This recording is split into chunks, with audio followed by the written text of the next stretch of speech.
pequeño preámbulo que me inspiró ayer ver tantas veces repetidas esta fotografía de Octavio, que me hizo recordar cuando él cumplió 70 años. Hubo una congregación muy semejante a esta, aunque más amplia, y Octavio Paz había puesto una condición a su festejo, que era que no hablaran mucho de él, o de preferencia que no hablaran de él. Y esta es un poco la diferencia que observo en este cumpleaños 100 de él, que estamos festejando aquí.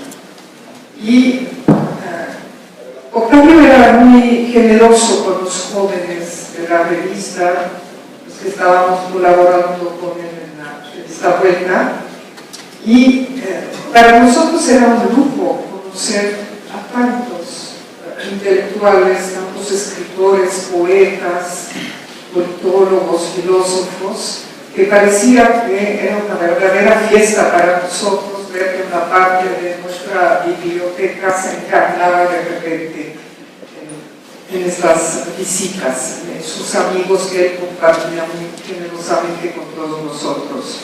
Y bueno, la tradición sigue, y hoy me siento un poco pues abrumada, apabullada de estar aquí con sus amigos, que voy a definir de la siguiente manera, distinguiendo esta mesa, marcando su carácter excepcional con respecto a las anteriores.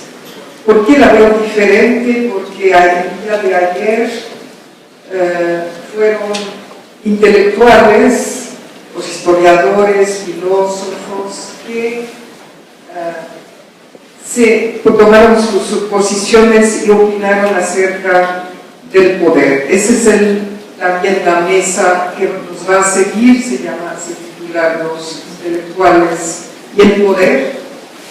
Y la nuestra de aquí está conformada por hombres que fueron, todos dicen que ya no son, pero fueron del poder, son hombres del poder que, si bien todos son unos intelectuales, todos son unos académicos de sólida formación, también han ocupado cargos públicos en diferentes grados, y me imagino, eso ellos lo dirán, si eso ha cambiado su visión de la posición de los intelectuales frente al poder.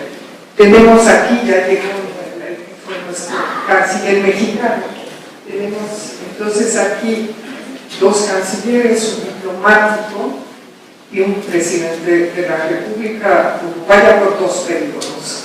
Es decir, son hombres que a la vez que fueron y son intelectuales, tuvieron que tomar decisiones políticas que influyeron, por supuesto, la composición del continente latinoamericano.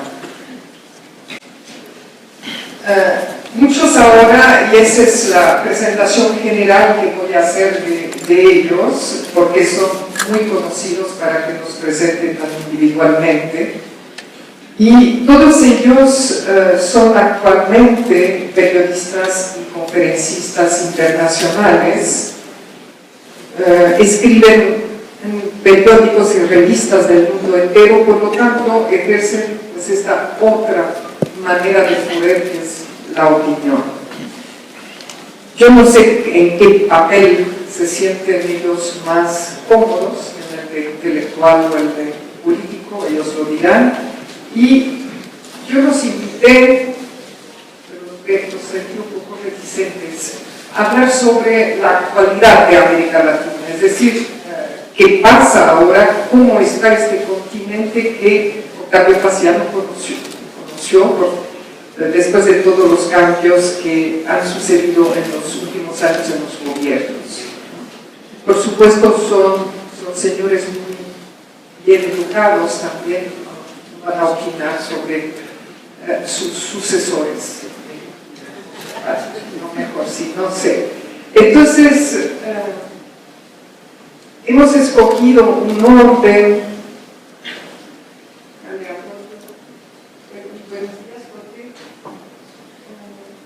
Yo creo que empezaría el señor Celso Laffer, que fue canciller en 2 ocasiones en los gobiernos de Enrique Cardoso y de Colombo I.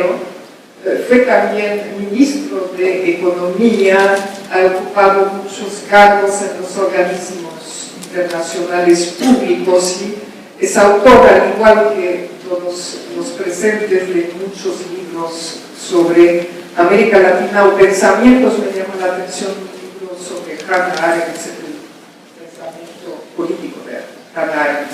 Entonces, él va a empezar y después les seguiré anunciando el orden. Muchas gracias por la presentación.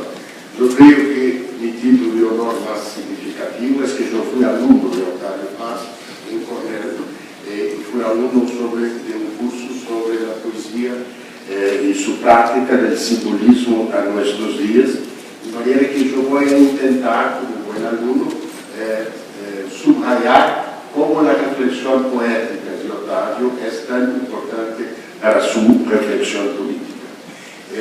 Yo preparé un poco mi improviso porque, en fin, es siempre un riesgo para un hablante de portugués intentar hablar español, pero sigo.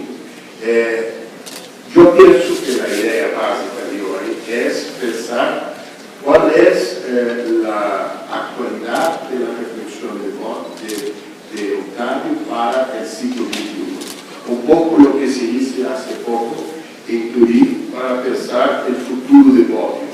Pero al contrario de Bobbio, que era un pensador de la política y del derecho, no es así que Octavio se identificaba. En una conferencia dictada en Sevilla, dice lo siguiente: no soy historiador, ni sociólogo, ni politólogo, soy un poeta. Mis escritos en prosa están estrechamente asociados a mi vocación literaria y a mis aficiones artísticas. Prefiero hablar de Marcel Duchamp o de Juan Ramón Jiménez que de Locke o de Montesquieu. La filosofía política me ha interesado siempre, pero nunca he intentado ni intentaré escribir un libro sobre la justicia, la libertad o el arte de gobernar. Sin embargo, he publicado muchos ensayos y artículos sobre la situación de la democracia en nuestra época, los peligros externos e internos que la lo han amenazado y la amenazan, las interrogaciones y pruebas que se enfrentan. En esta conferencia también explicó que sus textos sobre políticos fueron escritos e instigados por los acontecimientos y son un testigo de su pasión por la libertad. En el premio Tocqueville, cuando lo recibió y fue mencionado ayer, fue aún más explícito al decir que desde temprano comprendió que la defensa de la poesía es inseparable de la defensa de la libertad y que esta exige en una dialéctica de complementariedad la defensa de la democracia. Esta pasión del poeta por la libertad se traduce en una gran militancia reflexiva y una reflexión de grande envergadura, porque Octavio manejaba muy bien y al mismo tiempo con inmensa cualidad la poesía y la prosa. Y él dice también que yo sí creo, cito, es una entrevista suya así, que la poesía y el pensamiento viven en casas separadas pero continuas. Hay siempre un pasadizo secreto y los buenos poetas frecuentan el pensamiento, porque la buena poesía es lucidez y también los grandes filósofos se alimentan de la poesía. Entre los poetas y pensadores que menciona en esta entrevista, habla de Valéry. Y yo pienso que es una situación importante, porque Valéry, en sus regards sur le monde actuel, puede ser llamado, este texto, un texto inaugural escrito por un poeta crítico de la teoría de las relaciones internacionales. Y yo creo, en este sentido, que existen analogías días con tiempo nublado y pequeña crónica de grandes días. En estos títulos, que vivían con los cambios políticos, yo pienso que Ottavio, a la misma manera que intentó en su poesía, fue descubrir la imagen del mundo en lo que emerge como fragmento y dispersión. Y de esos textos, Tiempo Nublado de 83 y Pequeña Crónica de 1990, destaco que tuvo el vislumbre del impacto científico en la vida internacional de la sublevación de los particularismos y de sus reivindicaciones de reconocimiento, en la evaluación de lo que sucedió en el Irán de Khomeini y con la caída del Shah. Esto es una revuelta, volvemos al tema revuelta, rebelión, revolución, que desencadenó la resolución política del islamismo fundamentalista. Recuerdo el acierto de su percepción que el gran cambio que se estaba gestando, reductor de la hegemonía del Occidente, era el resurgir de lo que parecía petrificado en Japón, en China, en India y en el mundo árabe, y los distintos impactos que esas fuerzas potenciales tendrían en el orden internacional. Y también recuerdo lo que había dicho él sobre la reavivación potencial de los sentimientos nacionalistas y religiosos por lo que podría pasarse con el fin de la Unión Soviética. Yo pienso que, por cuenta de esto, sus análisis tienen lo que Isaiah Berlin llamaba el sense of reality, la capacidad de distinguir lo real de lo imaginario y ejercer lo que Hannah Arendt cualificaba un juicio reflexivo. Es decir, en una época como el siglo XX, de universales precarios, extraer de los particulares su alcance general. Hannah Arendt dice que el juicio necesita más la capacidad de diferenciar y de discriminar do que la capacidad de ordenar regularidades. Y esto, por su vez, como dice Berlín, también es algo que es próximo de los talentos del escritor creativo. Entonces, para recurrir a lo que Ottavio decía, clasificar sobre la poesía no es entender y menos aún comprender. Entonces, yo pienso que su análisis política y su valorización de la democracia tienen su raíz en su condición de poeta y poeta crítico. Y tienen un cómo y un para qué, a manera de Ortega y Gasset, que es buscar cómo esto es importante para América Latina, que es, como decía en el premio Tocqueville, una región del mundo herida por las parálisis de los despotismos y las convulsiones de los sectarismos. Y también insiste que para que el pensamiento político pueda ter algo nuevo, hay que reconocer la contribución de la poesía. Como cito, el nuevo pensamiento político no podrá renunciar a lo que he llamado la otra voz, la voz de la imaginación política. Por eso pienso que hay una relación importante en la reflexión poética y la manera como hizo sus análisis políticas, hechas con la libertad,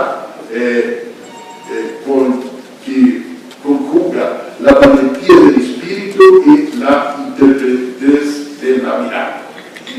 Entonces, ¿qué gustaría yo de señalar en este momento? Empiezo por la libertad.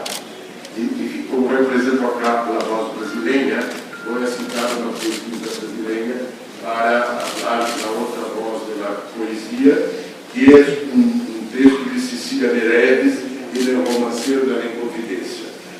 A liberdade, esta palavra que o sonho humano alimenta, que não há ninguém que explique e ninguém que não entenda. E nesta perspectiva, Ottavio apontou em seu discurso de Jerusalém que a liberdade é um conceito paradoxo, que desafia todas as definições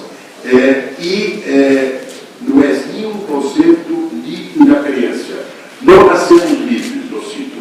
A liberdade é uma conquista e mais aún uma Otávio apostó en esta conquista y en esta invención, en las cuales identifica, de un lado, la libertad como singularidad y de otro como pluralidad y convivencia.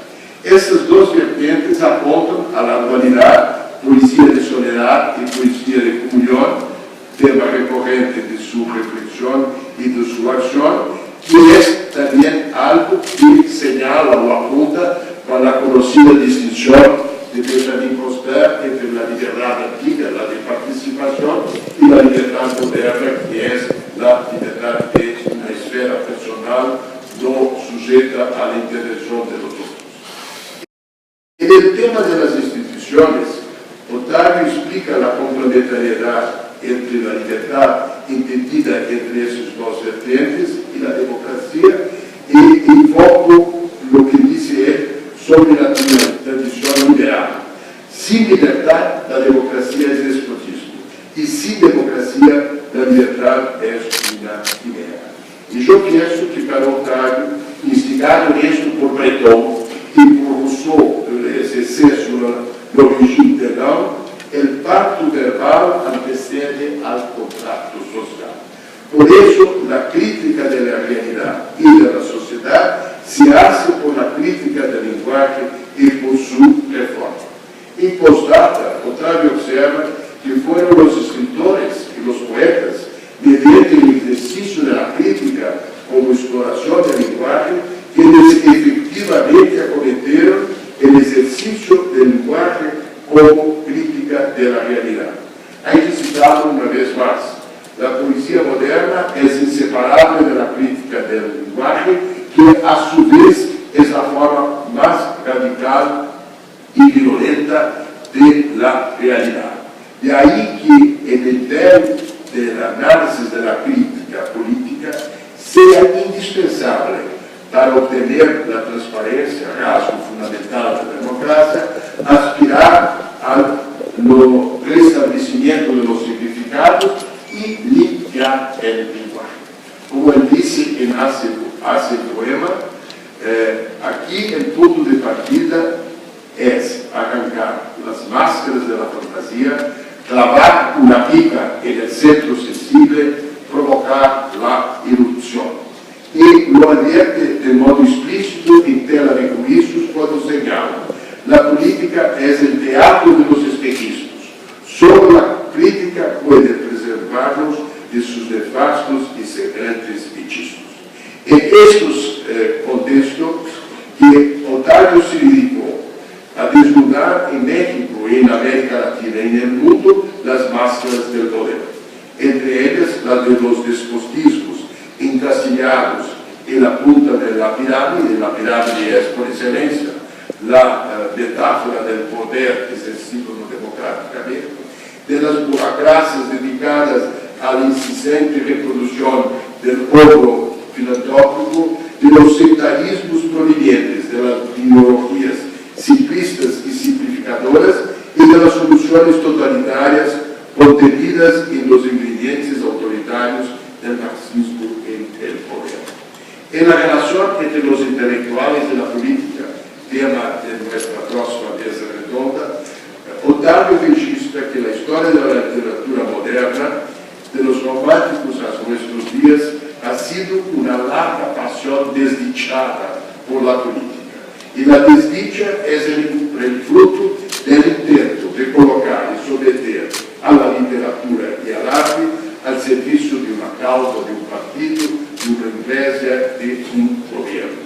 Tal subvisión pone en entredicho la libertad crítica de decir no al poder, sin la cual no hay fraternidad, ni justicia, ni esperanza de igualdad. Y esta libertad de decir no crítico al poder no puede ser selectiva. Necesita, como él lo decía en los años 70, y simplificando, tanto un no a los asesinatos y las torturas de los regímenes autoritarios militares entonces vigentes en América Latina, como un no cerrar los ojos al destino de los presidentes rusos, chinos, cubanos. En estas cuestiones, hago aquí una aproximación con lo que dice Bobbio importancia de una política de la cultura como una estrategia de libertad, que tiene como principios el principio de veracidad, que es la oposición a la falsificación de los hechos y las torceduras de los argumentos, el espíritu crítico como forma de contener los dogmatismos y de transformar la tentación de transformar el conocimiento humano en sapiencia profética, y el deber de probidad, que exige mérito, rigor y que es un empeño inherente al trabajo intelectual. Hago esta alusión a las enseñanzas de Bobbio porque estoy en sintonía con lo que dice Ottavio en política cultural y cultura política. La cultura, dice él, es el dominio de los signos y de los símbolos. Ahora bien, en materia política, esas no cuentan menos que las realidades sociales y económicas. De ahí que la desmesura de la política, que es poder ante la cultura, y que hay que reconocer que la cultura es una realidad más amplia que la política. Y por eso las sociedades que combinan, cito, las instituciones democráticas con el respeto a las libertades fundamentales son las que permiten, en verdad, el tema de la libertad y de su defensa. ¿Por qué la análisis política de Ottavio conserva su plena actualidad? Y con esto concluyo. Y concluyo diciendo porque su método de análisis es mejor que el análisis que yo haría sobre la realidad de hoy. Está bien, una manera como los intelectuales enfrentan los retos diplomáticos, recorriendo a sus conocimientos de profesores. Dice Ottavio, la democracia es una idea y al mismo tiempo una cultura y una práctica, o sea, un aprendizaje. No es un absoluto, sino un sistema de convivencia civilizada, libre y pacífica, que no nos asegura, sin embargo, ni la felicidad ni la virtud. Enfrenta además los siempre presentes desafíos de la gobernabilidad, que en el mundo contemporáneo, en razón de la globalización que nos internaliza, se volvieron más complejos, tanto positiva cuanto negativamente, alterando el juego de los tiempos y de lo que se pasa con la revolución digital. De ahí que la democracia puede generar un desfasaje entre la imaginación y los sentimientos que impulsan a la política y a sus resultados, provocando una decepción. La decepción es lo que señaló como factor de orden política Hirschman en los Shifting Involvement, ¿no? Eso significa que no todos tienen la pasión por lo posible.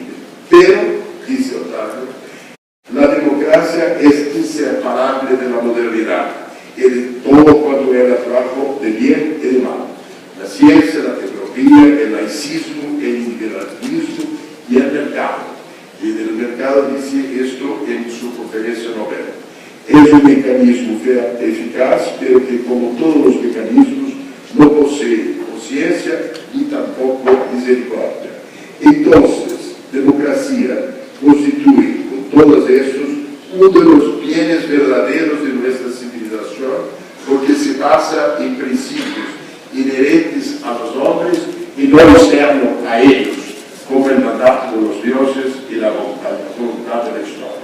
La democracia contemporánea, observa Ottavio, no está amenazada por ningún enemigo externo, sino por sus males íntimos, por la dicotomía, por caso de la interacción entre libertad y fraternidad, responsable de aquella decepción que, por su lado, es intrínseca de la modernidad. Entonces, la democracia, como la poesía, es una búsqueda del presente.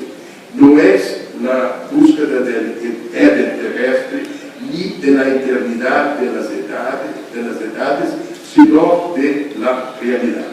En este horizonte y por estos caminos, Ottavio asume la defensa y la crítica de la modernidad, porque la crítica es inseparable de la democracia. Esta crítica, a tous les azimuts, Otávio realiza mediante sus análisis políticas en el campo de la democracia y de su enraizamiento, que es indispensable en nuestra región en razón de las fuerzas profundas que en ella actúan, la parálisis de los despotismos y la convulsión de los centralismos, el populismo y los caudinismos.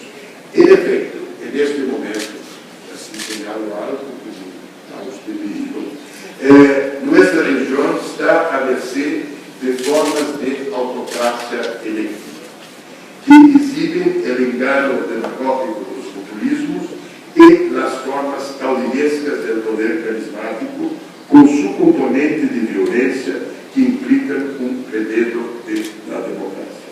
Esto facilita, y con esto concluyo, lo que un politólogo italiano, Overo, llama la capistocracia, ¿no?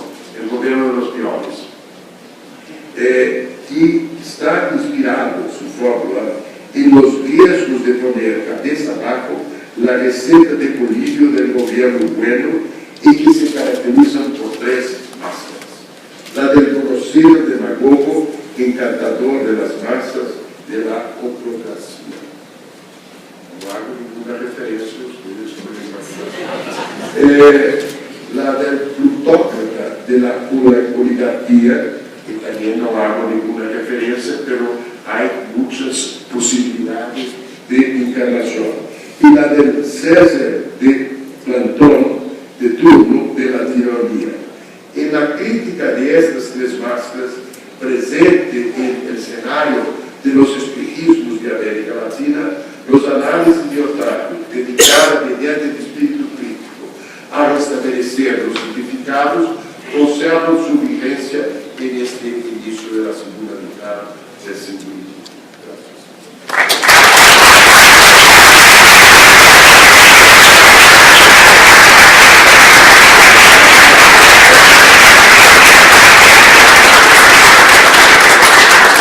Muchas gracias. Yo creo que usted citó una frase sumamente importante para el tema de esta mesa, que desde Octavio es: la libertad consiste en saber decir no al poder, pero también quizás es saber decir sí a veces, saber escoger cuándo hay que decir sí, cuándo hay que decir no, ¿verdad? Bueno, paso a Jorge Edwards, que es nuestro diplomático y hombre de letras, que fue de la casa de Vuelta durante muchos años y que acompañó a Octavio desde las páginas de su revista. Ustedes lo conocen, saben que ha estado diplomático tanto en La Habana por ese libro Persona non grata, y también en París acompañando allí a Neruda, a Pablo Neruda.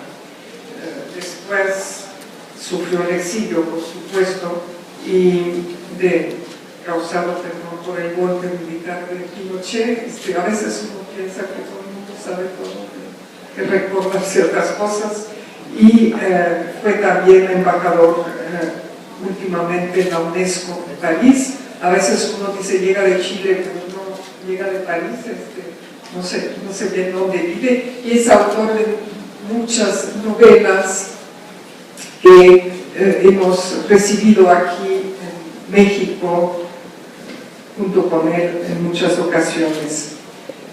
Yo lo dejo hablar no sé si desde Chile o desde París. Bueno, yo no me considero un hombre del poder en absoluto. Es decir, yo creo que no debería estar en esta mesa. Porque yo he sido embajador un par de veces y me parece que pensar que un embajador tiene poder es una cosa muy optimista e ingenua. Los embajadores somos personas que tenemos que afeitarnos todas las mañanas, usar corbata, tener cierto tino, tratar de no hablar demasiado, de hacer las cosas de la manera más discreta, moderada posible. Y ahora, como se hablaba de forma Exupéry, que trabajó en la administración francesa, que solía dejar colgado su abrigo en un perchero para poder irse de la oficina, dijo en alguna ocasión que el poeta se refugia en las fallas de la administración. Yo creo que yo, que no soy poeta, que soy prosista, traté de refugiarme en las fallas de la administración con resultados más bien mediocres. Pero pienso que Octavio Paz, que era el típico poeta y poeta ensayista, como era Paul Valéry, y que se refugió en una parte de su vida en las fallas de la administración. Ahora, mi relectura, que es muy constante de Octavio Paz, me lleva siempre a pensar lo siguiente: en el origen está siempre la poesía. El origen de toda la experiencia vital, de todas las actitudes, de todo el pensamiento de Octavio Paz es la poesía. Y yo creo que cuando una persona en su juventud descubre la belleza de la palabra poética, la fascinación de la poesía, esa persona está perdida, porque esa persona pasa a ser un disidente, un rebelde, un incómodo, y hasta un ensayista político. Fíjense ustedes que los poetas de Octavio Paz son todos los poetas en que la palabra se transforma en visión y reflexión. Es un proceso complejo, no es cuestión de decir que son poetas filosóficos, pero Octavio Paz es un poeta en quien el pensamiento, la noción del tiempo, la noción de la eternidad, la noción del instante y de la perpetuidad del instante están jugando a cada momento. Es decir, es un poeta de la especie de Paul Valéry, de la especie de T.S. Eliot, a quien cita muchísimo, de una manera sorprendente, y de muchos más. Pero creo que lo que define mejor a Octavio Paz, y esto muestra su relación con la política y su relación con la sociedad, es ser un poeta ensayista, porque hay ensayistas que están cerca de la novela. Por ejemplo, Montaigne es un ensayista muy novelista, muy narrador, pero Octavio Paz es un ensayista que es ensayista porque es poeta. Hay gente que dice, me quedo con los ensayos y no con la poesía. Es una completa tontería porque no son separables. Octavio Paz, en cuanto poeta, es ensayista, y en cuanto ensayista, es poeta. Y cada género depende del otro. Y para esto yo recuerdo una definición del propio Montaigne, del ensayo, porque sirve para explicar cómo se puede tomar el pensamiento político de un poeta como Octavio Paz. Porque Montaigne dice, recuerden ustedes una cosa, yo escribo ensayos, no escribo resultados. Y los ensayos de Octavio Paz no son resultados intelectuales. Los ensayos de Octavio Paz son propuestas a veces provocativas, no rehuyen la contradicción, a veces son profundamente contradictorias, pero son ensayos de pensamiento sobre el mundo social. Y lo que es esencial en esa escritura para mí es la libertad.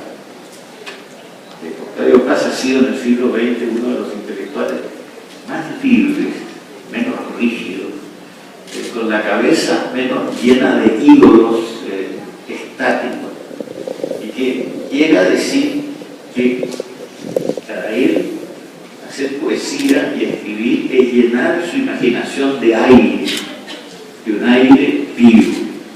Así que Octavio Paz es el ensayista, poeta por definición, y el hombre que propone y que no tiene conclusiones y resultados completamente seguros.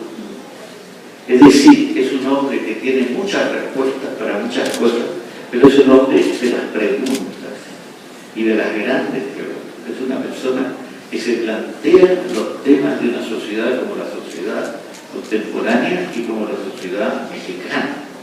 A mi juicio, por ejemplo, su análisis, su reflexión, sus derivaciones, incluso sus variaciones sobre el tema de México, son fascinantes y son sugerentes todo el tiempo.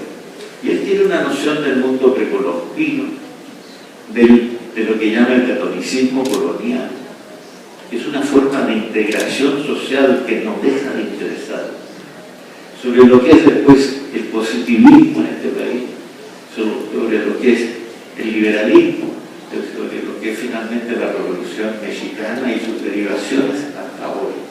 Es decir, un poeta que tiene una visión de poeta y que a través de la visión de poeta analiza momentos de la historia de México, los relaciona de una manera muy original, porque a pesar de que son momentos separados y son compartimientos históricos estancos, digamos, las conexiones que descubre Octavio Paz son fascinantes, de manera que Octavio Paz relaciona el México precolombino con el México colonial, con el México del 19 y con el México contemporáneo, y lo relaciona de una manera muy coherente y muy sugerente. Y cuando uno contempla esta realidad histórica mexicana y cultural, uno ve que es una realidad moderna que deriva de la Revolución, pero que también deriva de los aztecas, y hasta deriva de estos intelectuales coloniales, curas, casi todos sacerdotes, que proliferaron de una manera extraordinaria en este país. A mí me parece que su reflexión sobre Sor Juana Inés de la Cruz es de las cosas clásicas, más sugerentes y más interesantes del mundo intelectual nuestro. Y me parece que Octavio Paz nos invita siempre, de alguna manera, pero siempre, a que pensemos nosotros los americanos sin imitar nada, y que pensemos por nuestra propia cuenta. Nosotros somos imitadores natos, y imitamos todo lo que viene de otra parte, y hemos sido siempre eso. Pero de repente hay personas que interrumpen ese proceso de imitación y introducen una especie de ansia de originalidad y de pensamiento propio. Sor Juana es un caso, y muchos otros en México, y yo pienso en algunos en Chile, y hay algunos en Brasil, que son personajes de este tipo que se han atrevido a pensar por su propia cuenta. Me parece que esa es una de las grandes lecciones de Octavio. Ahora, Octavio y la democracia latinoamericana, o hispanoamericana, o iberoamericana. Octavio no es precisamente un optimista ni un ingenuo sobre este tema, y su visión crítica es siempre aguda y a veces hasta dura, hasta difícil de tragar, debido a que no es una persona que se contente con las apariencias de las cosas, sino que es una persona que quiere llegar al fondo de este gran tema. Entonces, creo que gran parte del centro del pensamiento de Octavio Paz se podría definir como un pensamiento sobre la identidad mexicana, la identidad latinoamericana y la identidad de él mismo frente a todos estos fenómenos. Así que, por una parte, veo eso con mucha fuerza, pero en esta mirada y en esta búsqueda de la identidad cabe un tema esencial. La democracia forma parte de nuestra identidad o forma una parte difícil, no enteramente asimilada, difícil de integrar en la identidad latinoamericana.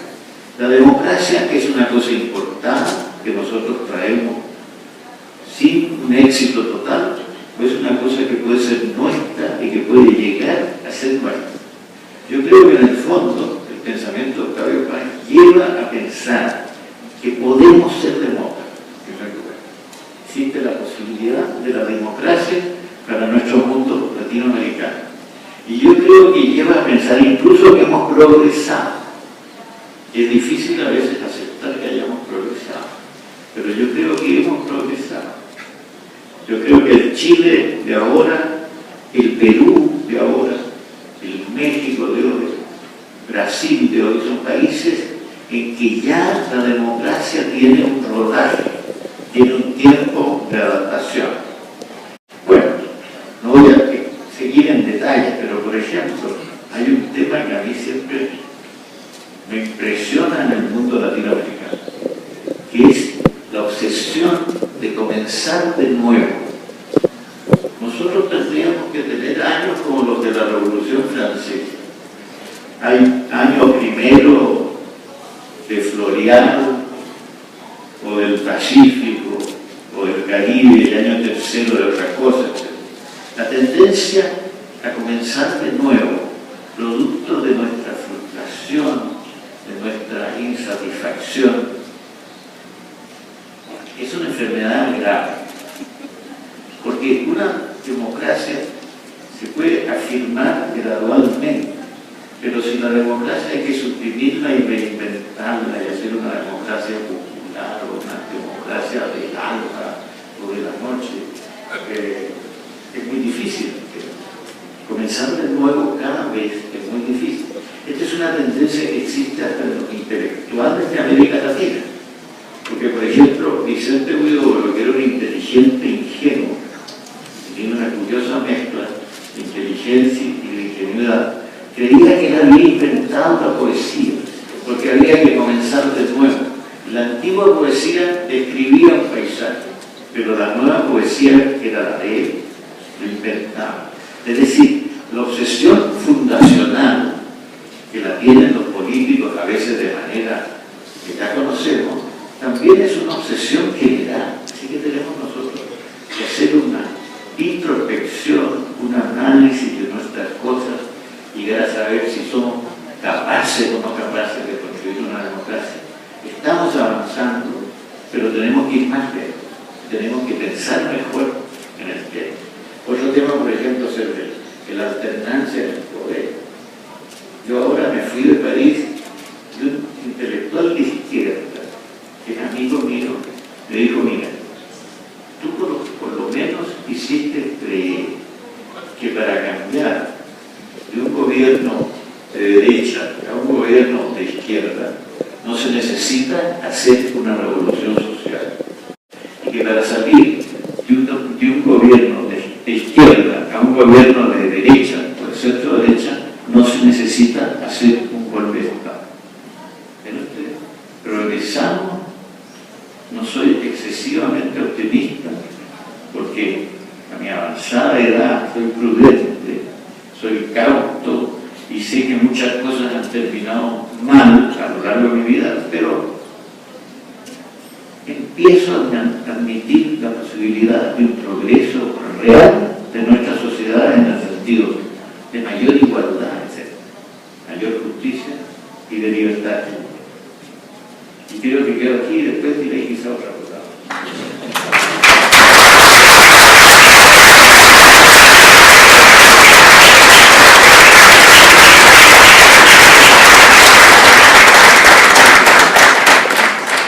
Muchas gracias, porque Watts, prudente y cauto, porque Watts, que había dicho que no iba a mencionar los méritos de cada uno, pero se me pasó. Sí, creo que Watts también era el premio Cervantes de hace unos años.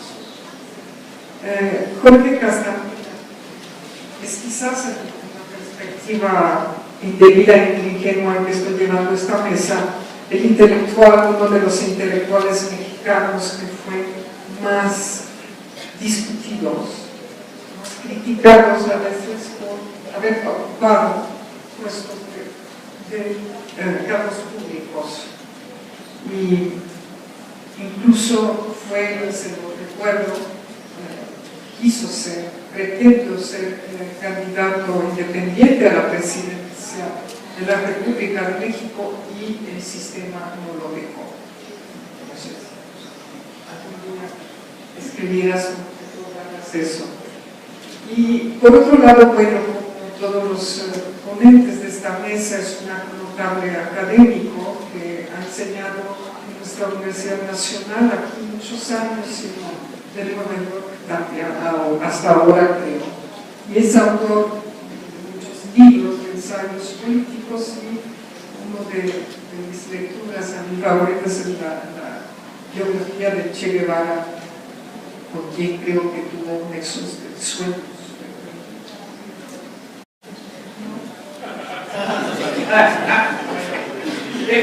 Bueno, y entonces le dejo ahora la palabra a Jorge Castaneda. Gracias también. Quiero agradecerle a los organizadores de este evento de haberme invitado un poco como Jorge Edwards, por motivos distintos, no sé muy bien qué hago aquí, porque aunque tengo respeto a Paz, por supuesto, nunca fui ningún lector especialmente minucioso o asiduo de Paz, no lo conocí, porque lo vi una vez en mi vida. Mi padre fue bastante amigo de él desde los años 40, trabajaron juntos en la vieja Secretaría de Relaciones Exteriores, los estábamos de Caballito. Bueno, pero la verdad yo no tengo ninguna relación cercana con Paz en ese sentido.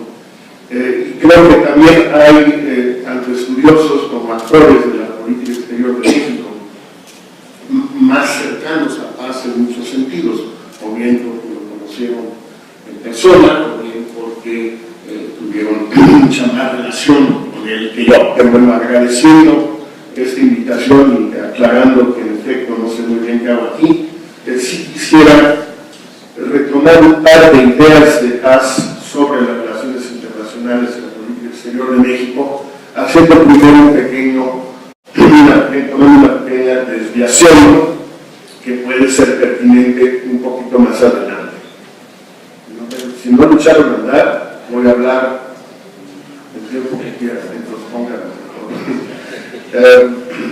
Ayer se votó en la Asamblea Federal de la ONU una resolución condenando el referéndum que tuvo lugar en Crimea hace unas semanas y censurando, sin nombrarla, a Rusia por haber anexado la península de Crimea. Se votó en la Asamblea porque la resolución que se había presentado en el Consejo de Seguridad 10 días antes había sido vetada por Rusia y, siguiendo la tradición que se remonta a 1950 y la resolución de United for Peace, que permitió el envío de tropas de cascos azules a Corea sin una resolución del Consejo de Seguridad, se llevó a la Asamblea. Estas resoluciones de la Asamblea se parecen muchísimo a los puntos de acuerdo de la Cámara de Diputados aquí en México, es decir, no sirven absolutamente para nada. Es cierto, a veces los embajadores en la ONU tampoco, pero es otra cosa. Concuerdo con Jorge, aunque podría decir, no sé, el presidente Sanguinetti nos podría confirmar que los embajadores tienen el mismo poder frente a los cancilleres que los cancilleres tenemos frente a los presidentes. Bueno, esta resolución fue aprobada ayer por 100 votos a favor, 58 en contra y aproximan 9 abstenciones y 20 no presentes. Formalmente, un gran apoyo a Ucrania y a la ilegitimidad del referéndum y la anexión, pero en los hechos una votación bastante mediocre. Es decir, grosso modo fue un empate técnico, más o menos 100 a favor de la resolución de censura y más o menos 100, 90, o en contra, o absteniéndose o no votando. Es ya en sí una primera conclusión. Segundo, ¿quiénes votaron en contra, es decir, a favor de Putin, para hablar en claro? Armenia, se entiende. Bielorrusia, también se entiende. Bolivia, se entiende un poquito menos. qué diablos les importa, en fin. Cuba, que es bastante obvio. Corea del Norte, también. Lógicamente Rusia, si anexan un país, no van a votar en contra de esa anexión. ¿Para qué empezar? Nicaragua, que es bastante sensato también. Sudán y Siria. Y bueno, obviamente Venezuela. No porque les parezca bien o mal la anexión, sino porque están en contra de todo lo que hay en Estados Unidos, esencialmente por contra. Y Zimbabue porque no tienen otra cosa que hacer. ¿Quiénes en América Latina votaron a favor? Ya hace un poquito más interesante. En primer lugar, México, y felicito al gobierno del presidente Peña Nieto por haber tomado una decisión difícil, porque había mucha gente en las Secretarías de Relaciones Exteriores que no querían que México votara a favor, querían abstenerse. Colombia es relativamente lógico, es una posición más tradicional. Chile, que me sorprendió un poco, yo pensé que el presidente Bachelet ya empezaría su giro hacia el ALBA muy pronto, quizás lo que se va a demorar unas semanas, porque quizás mi amigo Heraldo Muñoz, el canciller, no lo va a permitir, pero lo dudo que se hace. Perú y luego países pequeños. Y ahora viene la lista más interesante, y esto es lo que tiene que ver con Octavio Paz, los que se abstuvieron. En América Latina, Medellín, Brasil. Los queridos amigos brasileños que siempre se abstuvieron. Nunca he entendido de todo bien la obsesión de los sucesores de no es eso, y Fernando Enrique, lo aclaro, de obtener un escaño permanente en el Consejo de Seguridad, si lo único que hacen ahí, pues las empresas realmente no valen nada. Uruguay, por razones parecidas a las de sus propios hijos, Argentina y Brasil. Argentina, por supuesto, se abstuvo. Ecuador, lógicamente. Y tres abstenciones muy interesantes que van junto con la brasileña: la India, China y Sudáfrica. Los 4 BRICS, 4 de los 5 BRICS, se abstuvieron. Es decir, no tienen nada que decir sobre lo que está pasando ahí. No están a favor, no están en contra, sino todo lo contrario, como dijo un gran pensador mexicano. No hablo más por eso. Quisiera leer rápidamente 2 pasajes de Paz sobre el principio de la intervención, porque de eso es de lo que estamos hablando. Es decir, el principal argumento utilizado o bien por los que votaron en contra, o bien porque los que se abstuvieron, o incluso por muchos de los que se ausentaron de la votación ayer, es que la verdad es un asunto tan enredado en esa zona que todo el mundo está metiendo las manos y que lo mejor es no meter las manos. Es cierto que Rusia anexó quizás indebidamente la Crimea, pero también es cierto que Polonia, Alemania y Estados Unidos, para todos fines prácticos, echaron a Yanukovych, y es cierto que de alguna manera impulsaron al nuevo gobierno ucraniano a tomar una serie de medidas antirrusas. Es decir, el principio de la intervención tan caro a toda América Latina, a México en particular, salvo con una muy breve excepción, uno cuando el secretario, dos cuando lo pidió. Las excepciones básicamente es acusando. ¿Qué decía Paz? Primero, a propósito de Centroamérica, que es voluntad.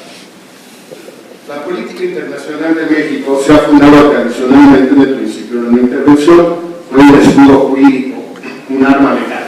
Nos ha defendido y con ello hemos defendido a otros. Pero hoy esa política es insuficiente. En 1983, hace 30 años.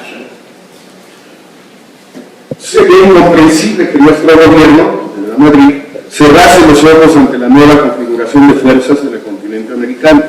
Ante situaciones como las que podemos venir en América Central, no basta con enunciar doctrinas abstractas de orden negativo. Tenemos principios e intereses que defender en esa región. No se trata de abandonar el principio de la intervención, sino de darle un contenido positivo. Queremos regímenes democráticos y pacíficos en nuestro continente. Es decir, sí tenemos algo que decir. No sabía muy bien Paz exactamente por qué y a qué, pero sí tenía esta idea muy clara de que hay intereses y que hay que decir algo. Luego tuvo un pronunciamiento muy específico, más interesante, que tiene mucho que ver con lo que está sucediendo hoy, no en Ucrania, sino ya más cerquita, en esos países a los que se refirieron Celso y Jorge Edwards, sin nombrarlos, en particular Venezuela. ¿Cuál es lo que escribió Paz a propósito de la invasión norteamericana de diciembre de 1989 a Panamá? Noriega. Los gobiernos latinoamericanos deberían haber sido más enérgicos con Noriega. Quizás así habrían evitado la invasión. Como lo recordó hace unos días el presidente de Venezuela, Carlos Andrés Pérez, los paralizó el tabú del principio de no intervención. Un principio se convierte en tabú cuando se aplica mecánicamente. El principio de no intervención se deriva de otro, básico y que es su fundamento, el principio de soberanía, el derecho de los pueblos a disponer de ellos mismos. En el caso de Panamá, al aplicar indiscriminadamente el principio de no intervención, los gobiernos latinoamericanos pasaron por alto la violación de la soberanía del pueblo panameño cometido por Noriega al imponer por la fuerza a un gobierno ilegítimo. Lo que quisiera discutir aquí en el tiempo que me queda es uno, por qué Paz llega a esas posiciones, pues digamos, de cierta distancia frente al principio de la intervención, algo muy raro, uno para un intelectual mexicano y dos para alguien que fue miembro del servicio exterior mexicano durante más de 20 años. O sea, no fue solo embajador en la India, no fue solo agregado temporal en París, fue funcionario de la Secretaría. Bueno, en primer lugar, creo, aunque los que lo conocen bien me pueden corregir, primero porque quizás el evento, el acontecimiento fundacional del pensamiento político de Paz, cuando tenía 22 años, fue la Guerra Civil Española. Y como lo dice en este librito precioso, por cierto, con su crónica de la Conferencia de San Francisco, en las Naciones Unidas, pues el principio de no intervención en la Guerra Civil Española fue el que permitió la derrota de la República. Porque claro, unos no intervenían, Francia, la Francia socialista e Inglaterra, y otros sí intervenían, Alemania e Italia. Entonces, a veces lo que sucede con el principio de no intervención es que sirve para uno, sino para otro. Y yo creo que ese fue un acontecimiento fundacional del pensamiento político de Paz, o sea que desde un principio tenía una cierta distancia, y se le nota un poquito en este librito sobre San Francisco. Pero me parece que también entendió después, ya a propósito de esta época, los años 80, principios de los años 90, que en efecto un país, México en este caso, pero una región también de América Latina, no puede tener como política exterior el no hacer nada, el no opinar, el no actuar, el no tomar partido en situaciones donde están en juego ya sean valores fundamentales, ya sean intereses que pueden salir peor después porque no se actuó a tiempo. El caso de Noriega es muy interesante, pero lo es también, y con esto voy a terminar, es también interesante el caso de Venezuela. Porque el drama de Venezuela no es qué va a pasar si actúan los latinoamericanos en serio, sino qué va a pasar si nadie actúa, si nadie hace nada. Pregunta uno al gobierno de Venezuela qué va a pasar si nadie hace nada, pues el gobierno de Venezuela va a decir no va a pasar nada, vamos a seguir matando estudiantes hasta que se acabe el IGAL. Y esa es una muy buena solución, se ha comprobado que es eficaz. Funciona, bueno, algo creo que escribió Paz al respecto en algún momento, lo de los estudiantes. Si no se actúa, el problema es que puede haber algo peor, puede haber golpes. Según Maduro, hubo ya un intento de golpe hace 4 o 5 días. No me creo del todo, pero parece más a una fanfarronada inventada para los cubanos para impresionar a los ministros de la Sur. Pero en una de esas es posible. En Venezuela es muy difícil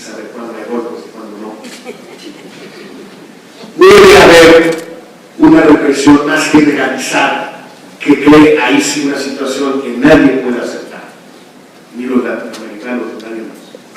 O puede también suceder que otros países a su manera empiecen también a tomar medidas, como por ejemplo lo que está sucediendo con Estados Unidos, donde seguramente el presidente Obama no quiere meterse en ese lío, si lo puede evitar, porque todo el mundo de Estados Unidos ya hace 10 años o más ha entendido que lo que hay que hacer con Venezuela es nada, dejar más que hable, no les cuesta mucho trabajo, por cierto. Pero hay senadores cubanoamericanos muy poderosos, hay más hoy que nunca antes en la historia de Estados Unidos, que sí pueden imponer sanciones, que serían una locura quizás, pero locura o no la pueden imponer.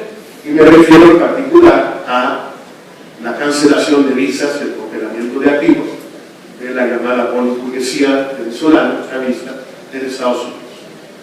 Y eso sí ya tiene, eso ya genera una dinámica muy distinta, una dinámica donde los americanos actúan porque el poder legislativo los obliga a actuar por sus razones y su agenda. Y entonces los latinoamericanos tienen que tomar partido o no en relación a, ahí sí, la intervención de Estados Unidos. Porque pronunciarse en contra de la represión de los estudiantes, esa no es intervención, pero por se da cuentas, esa es intervención. O sea, hay mala, sabemos. Me parece que este pensamiento, estas notas de paz, a propósito de cómo México y otros países deben encontrar fórmulas un poquito más imaginativas para regir su política exterior que el principio de no intervención, pues es una lectura especialmente pertinente, no solo para México, sino para toda América Latina, hoy, insisto, sobre todo cuando tantos países se abstuvieron el día de ayer, incluyendo países aquí representados. Gracias.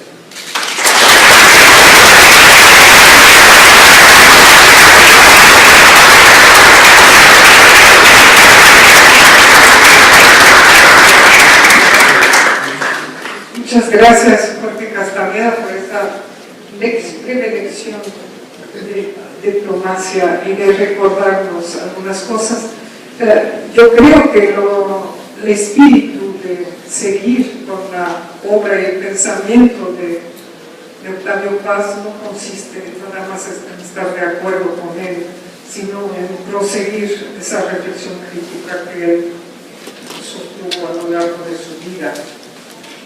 Pues nos queda el presidente de esta mesa. No necesito recordar que Julio María Sanguinetti fue presidente en 2 ocasiones de Uruguay, la primera en condiciones bastante dramáticas, es decir, justo después de la dictadura militar, y ha estado y está todavía en muchos foros internacionales, tanto en la prensa como a través de sus conferencias, y es por lo tanto un hombre que sigue pensando en la actualidad, sigue interviniendo, y quiero destacar una anécdota, tal vez no es anécdota, un hecho, perdón, que ayer contaba de la invitación que él hacía a Uruguay cuando estaba presidente de varios intelectuales relevantes del momento, Octavio Paz fue uno de ellos, porque eso, decía él, contribuye a la democracia, a forjarla, y a través de la discusión de los intelectuales, de la crítica también de los intelectuales. Sé que es un hombre muy culto también, muy avesado en pintura. Entonces, los dejo con Julio María Sanguinetti, que a ver qué nos dice de todo esto, de estos procesos. Bueno, luego de 10 intervenciones tan brillantes, variadas y básicamente coincidentes, vale la pena retomar los conceptos básicos para volcarlos en la realidad. Empiezo con Valéry, los citaste, porque los poetas, como justamente Paso, Heréndolo, Valéry, tienen esa marca, una frase dicen todo.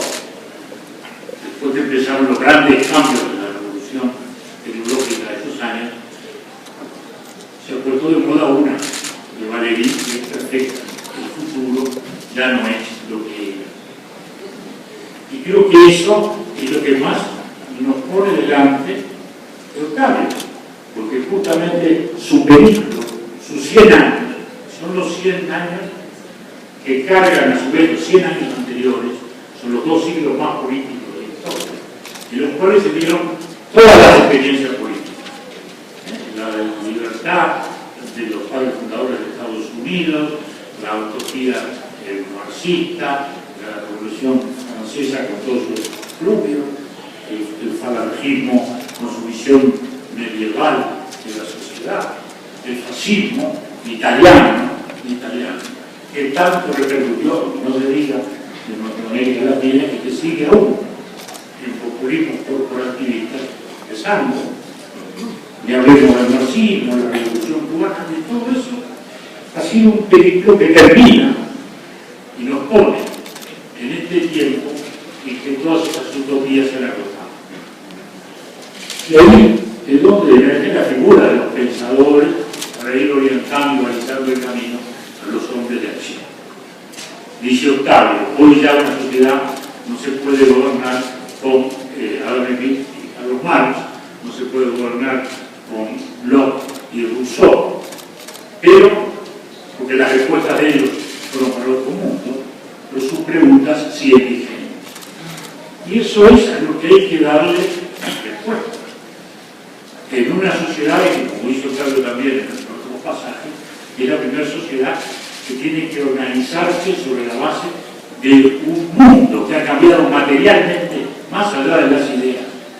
Porque la globalidad, la globalización, es un fenómeno que ocurrió materialmente más allá de las ideas. Todavía hay algunos trasnochados que creen que la globalización es una doctrina y no un hecho científico, un hecho técnico, que hegelianamente podemos decir que produjo tantos hechos cuantitativos que terminaron produciendo una transformación cualitativa, es decir, una sociedad distinta, que es la que estamos viviendo con todas sus incertidumbres. En ellas, Octavio pone 3 palabras que creo que son las que debemos aplicar hoy al análisis. Él dice universalidad, modernidad y democracia no se pueden llamar conjugar separadamente. Son facetas de lo mismo. Universalidad, modernidad, democracia. Y allí entonces nos centramos en América Latina, que es el tema del cual yo sigo los pensamientos de los que aquí han hablado, para decir cuán cerca estamos de que la democracia se conjugue, referida a la modernidad y referida a la universalidad. Universalidad además que se nos vino encima, porque la globalización, con sus medios de comunicación nuevos, con sus sistemas de datos, con Internet, con Twitter, con todo aquello que hoy compone la vida de la gente, ha establecido un modo de relacionamiento totalmente distinto. ¿Cómo estamos hoy? Si miramos en perspectiva, estamos a 50 años del golpe de Estado de Brasil, cuando la Fuerza Armada brasileña depone al presidente Goulart. Medio siglo. Momento en el cual comienza una oleada progresiva de dictaduras, una evolución del militarismo, como una expresión política que fue la expresión también de la Guerra Fría. Guerra Fría que fue así entre las grandes potencias, no así en América Latina. México, como dijo Fidel más una vez, es el único lugar donde no intentamos hacer una revolución. Pero en todo el resto sí se intentó hacer una revolución marxista y como consecuencia, desde el otro ángulo, se apoyaron, alentaron, por ahí dijeron, golpe de Estado para controvertir esa guerrilla. Y esa dialéctica fue muy caliente y muy sangrienta en América Central y en muchos de nuestros países. Esa es una historia que recién estamos empezando a escribir. Y hoy, por la positiva, tenemos que el alejamiento de la Guerra Fría hace que esté detrás de esta resurrección democrática que se ha producido estos años. Que no solo es el producto de nuestra sabiduría, sino también de esas condiciones internacionales favorables. No hay hoy fuerzas operando en el mundo para intentar desestabilizar nuestras instituciones. Y este es un factor muy importante. Y así que, efectivamente, hoy votamos. Ya es algo. En América Latina estamos votando. Desde los años 80 empezó lentamente a recuperarse, lo que se había iniciado en Brasil unos años antes, en el 84 y en Brasil y en Uruguay, 2 años antes había retornado a Argentina, 3 años después Chile, poco antes Perú, que había tenido una experiencia militar muy peculiar. En aquellos años, digamos, algo de México, Colombia y Venezuela, en el resto había habido desarrollada y al final de los 80 se empieza a recuperar. Votamos, y eso es condición necesaria de la democracia, pero claramente no condición suficiente de ella. Entonces, ¿qué ha pasado? Bueno, en 20 años no ha habido golpe de Estado, estrictamente, pero ha habido 19 gobiernos que no terminaron su mandato. Y esto es una expresión de las tendencias de inestabilidad que todavía existen. Los últimos fueron Paraguay y Honduras. Es decir, situaciones de conflicto que no se han resuelto como se hubieran resuelto antes, con una irrupción militar para el nombre del orden y contra la corrupción, como han sido todos los golpes de Estado de Latinoamérica, instaurar un sistema dictatorial. Entonces, hay también buenas historias en favor de la estabilidad. Los países más grandes, México y Brasil, han tenido una buena historia de control democrático. En México, bueno, se decía qué pasará el día que pierda el PRI. Bueno, mira, el PRI perdió, reconoció las elecciones, hubo 2 gobiernos distintos, ahora volvió el PRI. En fin, la alternancia democrática, el progreso de los sistemas electorales. No hace mucho estuvimos acá también celebrando el aniversario de la autoridad electoral en México. Son avances situacionales. Brasil ha tenido sus accidentes, algunos gobiernos no han terminado, pero no se ha salido más de la Constitución y se ha ido afirmando sus hábitos democráticos. Y Brasil tiene lo que nunca tuvo, que son partidos políticos, un elemento central en la democracia. Siempre están en todos los debates.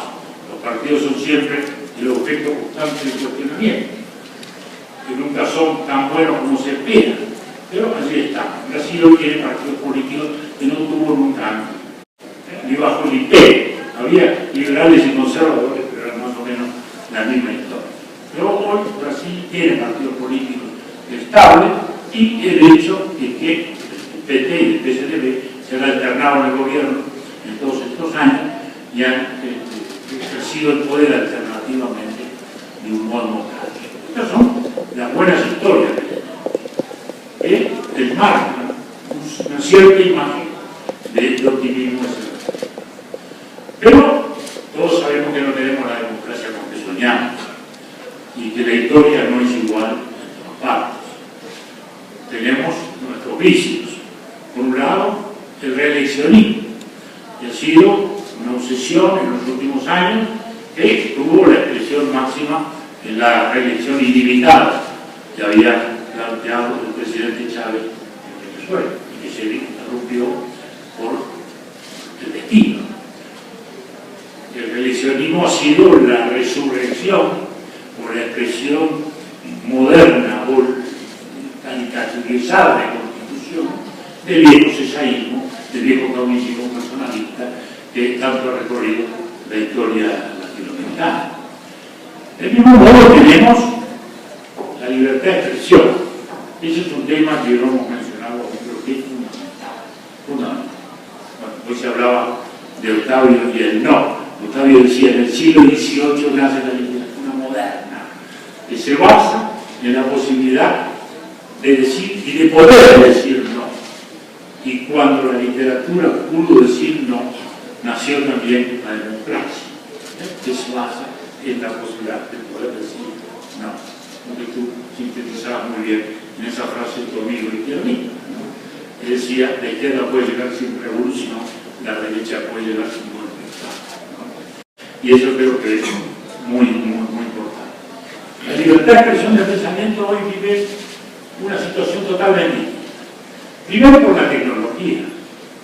Hoy los viejos diarios están amenazados y cada día más disminuidos. Las grandes potencias, el New York Times, el Monde, apenas sobreviven económicamente. Las ediciones digitales les superan, ellos mismos tratan de sobrevivir. La capacidad de financiación es más difícil. Irrumpe el fenómeno televisivo, hace unos 30, 40 años como masivo. Hoy ya esto ha cambiado también. El viejo Papa, Juan Pablo II, decía la niñera electrónica, enojado con la televisión, pues ya los niños se forman en la tele, ahora quedamos los viejos en la tele y los jóvenes en la computadora, ¿no? Y así son los cambios del mundo. Es la velocidad de la cual estamos viviendo, la velocidad espectacular de los cambios del mundo, ¿no? Y esto creo que es extraordinario. Pensemos en China, ¿no? El año pasado se vendieron 1.000 millones de smartphones en el mundo, 300 se vendieron en China, se vendieron 100 millones de computadoras. Bueno, las produjeron, las 3 primeras son industrias asiáticas, que son países que además es importante decirlo. Hablamos de que el sistema democrático y la economía de mercado hoy son universales.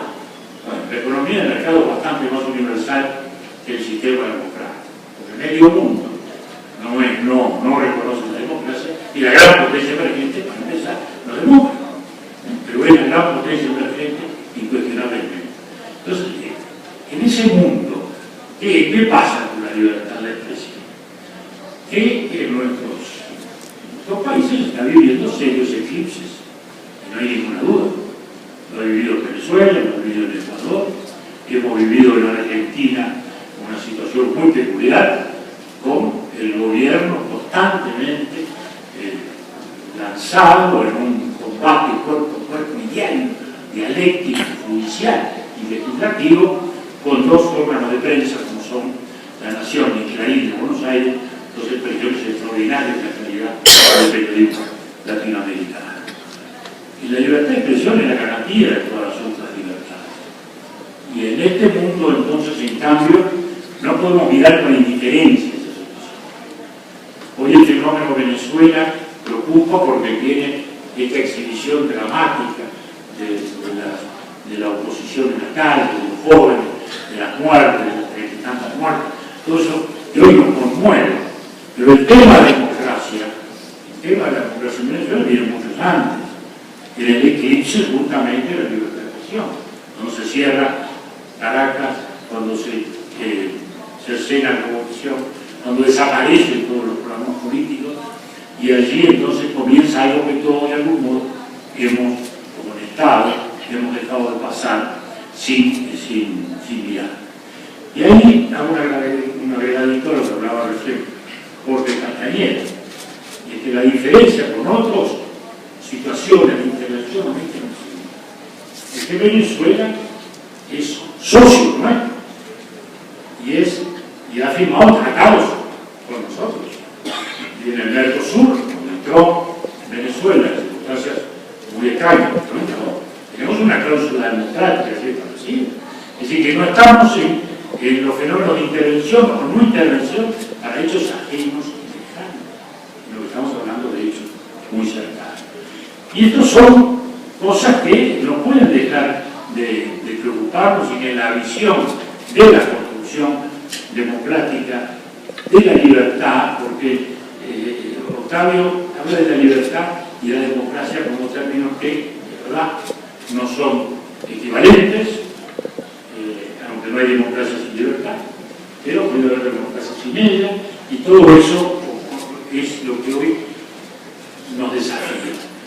desafía porque la democracia, también lo dice Octavio, no es un sistema congelado, es un sistema de instituciones, es una construcción constante.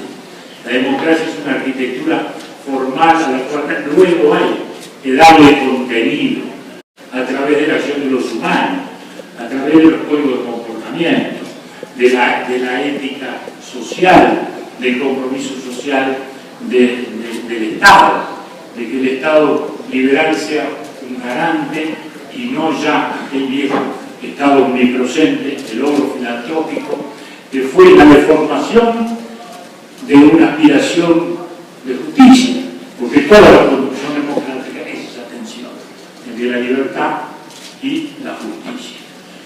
Y eso creo que hoy nos pone en América Latina delante del mayor desafío, que es político y no es político, y que es la educación. Nuestros países tienen hoy el mayor desafío en la educación. Es una sociedad de conocimiento, es una sociedad tecnológica, es una sociedad de la comunicación. Ya no hay espacio social para los trabajadores no preparados. Gardel decía, no vayas al puerto, que puso en la 1. Bueno, ya no se va más al puerto a cargar bolsa cuando no hay otra cosa para hacer, porque hoy un puerto es una operación tecnológica de contenedores manejados por su currículo desde el diálogo americano, del transporte, de aparatos altamente sofisticados. Sin esa educación no es posible. Y hoy, y con esto termino, desgraciadamente, nos estamos mostrando la prueba PISA, que es uno de los tantos sistemas, pero el más conocido y mundialmente aceptado, muestra que los 67 países que se evalúan, nos encontramos que los 7 primeros son asiáticos, por casualidad, por encima de las potencias culturales históricas. Los chicos de 15 y 16 años están mejor preparados en China y en Corea, o sea que no hay milagro asiático, hay una realidad aceptada en la educación.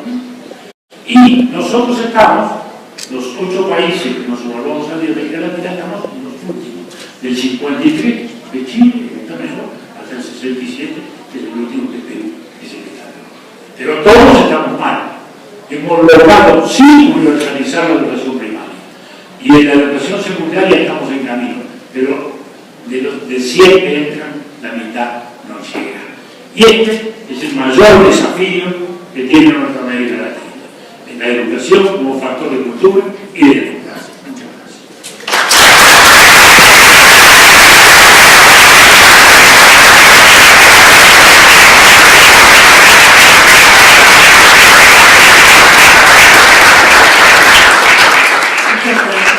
presidente. Quería preguntar si alguien quería intervenir sobre sus respectivas ponencias.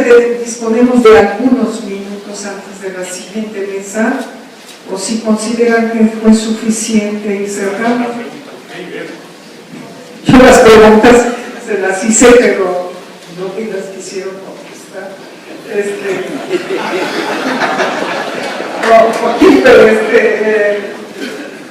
Señor Dapper, que respondió con un escapismo, tal vez, ¿no? Y lo que yo quería traer a cuenta, pero ya no lo vamos a poder hacer, y que esbozó de alguna manera Jorge Castañeda, era provocar esa discusión, no diciendo quién hubiera pensado el cambio paz de la situación actual, porque eso de hacer hablar los muertos es lo peor que podemos hacer, sino de continuar esa discusión, ¿no? Entonces, sobre ese punto yo no los voy a forzar, no los voy a... hemos tratado de hablar justamente de la universalidad y de la modernidad, ¿no? Está bien, o sea, la modernidad está entre nosotros, en nosotros o no será.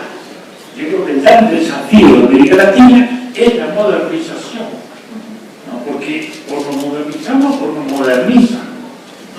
Y a veces nos modernizan al modo de la avalancha que nos viene afuera, por la ciencia, por la tecnología, por las multinacionales que están más allá de la frontera, nos modernizan. Y creo que ahí está el tema, y para mí la modernización vuelve a empezar en la educación. Argentina y Uruguay fuimos en su tiempo, bueno, las estrellas de la educación popular, desde 1870, los soviéticos. Bueno, hoy hemos dejado de ser. Eso está en la base de muchas cosas. Bueno, yo creo que ahí es donde América Latina tiene que pedalear hoy. No se va a superar la pobreza, no se va a superar la pobreza sin más educación y mejor educación, porque ese es el círculo vicioso. Pobreza, ignorancia, ignorancia. Pero ¿cómo era su frase de hace rato que yo le dije? Era una típica frase uruguaya. ¿Estaríamos peor? ¿Podríamos estar peor? Decía, Sí, es lo que... Yo pensé, me disculpan si hiero a alguien, pero yo después que el presidente Chávez y que nuestro querido vecino y amigo el presidente Kirchner, no podíamos estar peor. ¿No? Hemos logrado. Pues les agradezco y los invito entonces a escuchar la siguiente mesa a las 12 en punto sobre la relación entre los intelectuales y el poder. Gracias.